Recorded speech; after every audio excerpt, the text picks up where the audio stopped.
அவன் சொல் கேட்கும் அவனை தொழுதால் போதும் நல்லதே நடக்கும் ஆனை முகனை தொழுதால்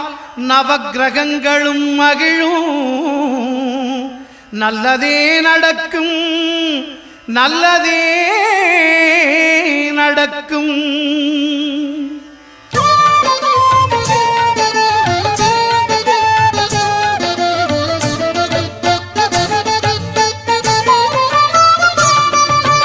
ஒன்பது கோளும் ஒன்றாய் காண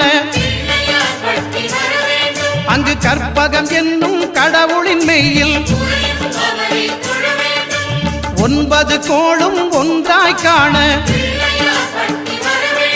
அங்கு கற்பகம் என்னும் கடவுளின் மெய்யில் சூரியன் முதலாய் 9 கிரகமும்